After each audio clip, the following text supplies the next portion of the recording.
তাহলে কি এবার পদত্যাগ করতে যাচ্ছেন নাহিদ ইসলাম? আর এই ব্যাপারটি নিয়ে প্রেস কনফারেন্সে তিনি এটা ক্লিয়ার করলেন। তবে উপদেষ্টা ছেড়ে দিলে তিনি কি করবেন, এটাই যেন সকল দর্শকের উত্তর আজকে মিলছে এবং সবার কল্পনা জল্পনা শেষ করে তিনি প্রেসের সামনে এসে সকল দর্শক, দেশ প্রবাস দূরে কিংবা কাছে বসে যারা আমাদের দেখছেন, আশা করি সবাই ভালো আছেন। এই মুহূর্তে পাওয়া খুবই গুরুত্বপূর্ণ একটা সংবাদ আপনারা দেখতে চলেছেন। টাইটেল, থাম্বনেল এবং শিরোনাম দেখে বুঝতেই পেরেছেন ভিডিওটি কত গুরুত্বপূর্ণ। দর্শক, খুবই চাঞ্চল্যকর কিছু ঘটনা দেশে ঘটতেছে। অবশ্যই এই বিষয়ে আপনাদের খেয়াল রাখা উচিত। যেহেতু ভিডিওটি ক্লিক করেছেন সেহেতু আপনাকে ধন্যবাদ জানাই। বিশেষ করে আপনার কাছে আবদার রাখবো, অবশ্যই এই বিষয়ে কমেন্ট করবেন, লাইক করবেন এবং চ্যানেলটি সাবস্ক্রাইব করে যাবেন এবং ভিডিওটি বেশি বেশি শেয়ার করে দিবেন। তো দর্শক, চলুন এই বিষয়ে আমরা বিস্তারিত তথ্যগুলো জেনে নিই। দেখেছি, বাট পত্রিকা আসলে কোন উৎস থেকে এটা বলা হয়েছে এটা কিন্তু আসলে পরিষ্কার করে নাই আসলে। আর এই ধরনের কোনো সিদ্ধান্ত আসলে এখনো হয় নাই। হ্যাঁ, এবং এটা এরকম যদি হয় সেটা আমরা নিজেরাই এটা বলবো এবং রাজনৈতিক দলে অংশগ্রহণ করার মতো পরিস্থিতি হইলে আমরা সেটা সরকার ছাড়ার সিদ্ধান্ত নিলে আমরা এটা আনুষ্ঠানিকভাবে বলবো। সেরকম কোনো সিদ্ধান্ত এখন পর্যন্ত আমার জায়গা থেকে বা আসিফের জায়গা থেকে আমি যতটুকু জানি যে এরকম হয়নি। রাজনৈতিক দল না, এখনো আমরা এটা ভাবিনি। আমরা তো সরকারের কার্যক্রমই করতেছি। তো এই আলাপটা আসছিল যখন আসলে রাজনৈতিক দল থেকে বলা হচ্ছিল যে সরকারের থেকে রাজনৈতিক দলে অংশগ্রহণ, তখন আমি বলেছিলাম যে কথার প্রেক্ষিতে যে নতুন রাজনৈতিক দল হোক বা অন্য কোনো রাজনৈতিক দল হলো, আমরা সরকারে থাকা অবস্থায় সেটার সাথে সংশ্লিষ্ট হব না। এখন পর্যন্ত আমাদের এরকম কোনো সিদ্ধান্ত বা পরিকল্পনা আসলে হয় না। যে বিষয়টা জানার ছিল যে নিউজটা আপনি বস্তুনিষ্ঠ সাংবাদিক নয়, সাংবাদিক কথা বলেছেন, গণমাধ্যমের স্বাধীনতার কথা বলেছেন একটু আগে। বস্তুনিষ্ঠ সংবাদ এবং সবকিছু মিলিয়ে আজকের যে পত্রিকায় যে নিউজটা আসছে, তাহলে কি এটা ভুল তথ্য ছিল কিনা? একদম আমি মনে করি যে উৎসটা তারা পরিষ্কার করেনি। সেক্ষেত্রে আরেকটু দায়িত্বশীলভাবে এটা প্রচার করা উচিত ছিল, বা তাদের কাছে এরকম এটাকে তো খুবই গুরুত্বপূর্ণ একটি সংবাদ আসলে। তো সেক্ষেত্রে তাদের উৎসটা বলা উচিত ছিল। আমাদের জায়গা থেকে তো এরকম হয়নি আসলে। এখন সেক্ষেত্রে আমরা আরো বলবো যে এই ধরনের সংবাদ প্রচারের ক্ষেত্রে অবশ্যই আরেকটু দায়িত্বশীল ভূমিকা পালন করলে আমাদের সবার জন্য ভালো হবে।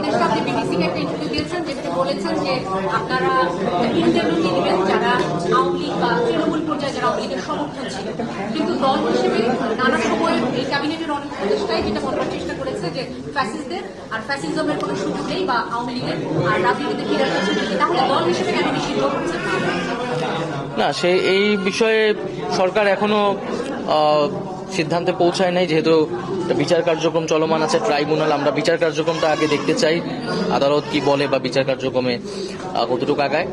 আর রাজনৈতিক দলগুলোর সাথে আলোচনার বিষয় আছে, কারণ এটি একই সাথে এটি কেবল আইনগত সিদ্ধান্ত না, একটা রাজনৈতিক সিদ্ধান্ত। তবে ব্যক্তিগত জায়গা থেকে আমি বা ছাত্রদের পক্ষ থেকে ছাত্ররা বলেছে যে আমরা মনে করি যে আওয়ামী লীগ 15 বছর যে ফ্যাসিজম করেছে, জুলাই যে ধরনের গণহত্যা সংঘটিত হয়েছে, তারপরে আওয়ামী লীগের রাজনীতি করার আসলে অধিকার নাই। আওয়ামী লীগ নামে, আওয়ামী লীগ ব্যানারে আসলে রাজনীতি করার সুযোগ বাংলাদেশে থাকা উচিত না বলে আমরা মনে করি। সেটার আইনগত প্রক্রিয়া কি হবে, রাজনৈতিক প্রক্রিয়া কি হবে, সেটা হয়তো আমাদের আলোচনা করে বের করতে হবে। আবার পাশাপাশি এটাও আমরা বলেছি যে আমরা কিন্তু কোনো প্রতিহিংসা হয়ে আমরা রাজনৈতিক প্রতিহিংসা শুরু করতে চাই না। আমরা রিকনসিলিয়েশনও চাই, আমরা জাস্টিসও চাই।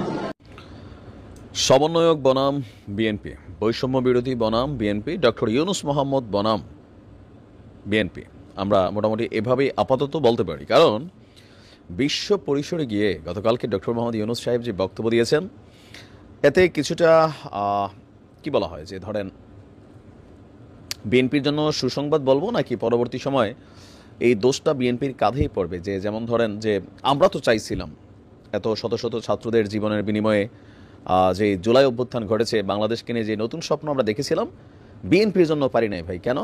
কারণ বিএনপি নির্বাচন নিয়ে এমন একটা অবস্থানে চলে গেছিল যে এই অন্তর্বর্তী সরকার বাধ্য হয়ে পড়ে আপনার নির্বাচন দিয়ে দিয়েছে। জনগণের উপরে একটা কি বলা হয় যে দায়িত্ব ছেড়ে দিয়েছেন ডক্টর মোহাম্মদ ইউনুস। তো হু ইজ জনগণ? ডক্টর মোহাম্মদ ইউনুসের এই জনগণের একটা বিশাল অংশ ডক্টর মোহাম্মদ ইউনুসের বিপক্ষে। আমি বলি কিভাবে বিপক্ষে? নির্বাচন ইস্যুতে এখন বিএনপি সমর্থিত যারাই আছেন তারা এই অন্তর্বর্তী সরকারকে পছন্দ করছেন না, আওয়ামী লীগ করছেই না। তারপরে যদি রাজনৈতিক পলিটিক্যাল পয়েন্ট অফ ভিউতে ভাবেন, তাহলে আওয়ামী লীগ বিএনপির বাহিরে এই দেশের জনগণ বলতে যে অংশটা আছে, এটা জামাত ইসলাম, জাতীয় পার্টি তো এটা আওয়ামী লীগের পক্ষে আছে।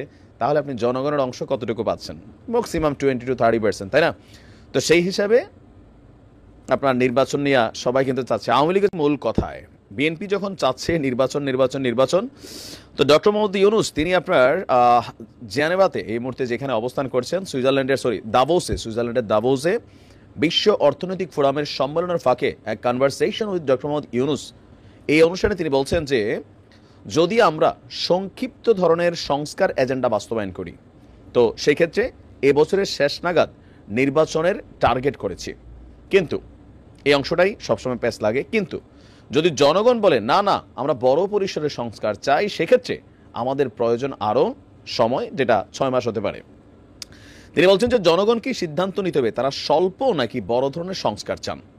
বড় ধরনের সংস্কার হলে 2026-এর মাঝামাঝি, আর ছোট ধরনের সংস্কার হলে এবছরের শেষ নাগাদ নির্বাচন হবে। তো আমরা তো এটারে মোটামুটি বড় আর ছোটর মাঝখানে যেটা আছে, মিডিয়াম বড় ছোট, হ্যাঁ নাকি কি, মানে ধরেন 6 মাসে কি আরও অনেক অংশ হয়ে যাবে সংস্কার, এমন প্রশ্ন কিন্তু বিএনপির প্রশ্ন। তো তার এই বক্তব্য তিনি যেটা দিয়েছেন যে সংস্কার কমিশনগুলোর রিপোর্ট এলে জনগণ এবং বিভিন্ন রাজনীতির সঙ্গে আলাপ আলোচনা করা হবে, কমিশনের যেসব সুপারিশ গ্রহণ করা হবে সেগুলি বাস্তবায়ন করা হবে, সব দল এবং নাগরিক সংগঠনের ঐক্যমতের ভিত্তিতে আপনার জুলাই চার্টার করা হবে, জুলাই চার্টারের ভিত্তিতেই নির্বাচন সহ আমাদের কর্মপন্থা শুরু করব। জনগণ কী ধরনের নির্বাচন চায় সেটা জানা ছাড়া আমরা নির্বাচনে যেতে পারি না। বাংলাদেশের তরুণরা মানব ইতিহাসের সবচেয়ে শক্তিশালী প্রজন্ম দাবি করে তিনি বলছেন, আমি তরুণদের বলেছি তোমরা পুরনো প্রজন্মকে ফলো করো না, আমরা অনেক ভুল করেছি। তো এখানে হুইজ দ্যাট মানে পুরনো প্রজন্ম, রাজনীতির দিক থেকে আওয়ামী লীগ এবং বিএনপি।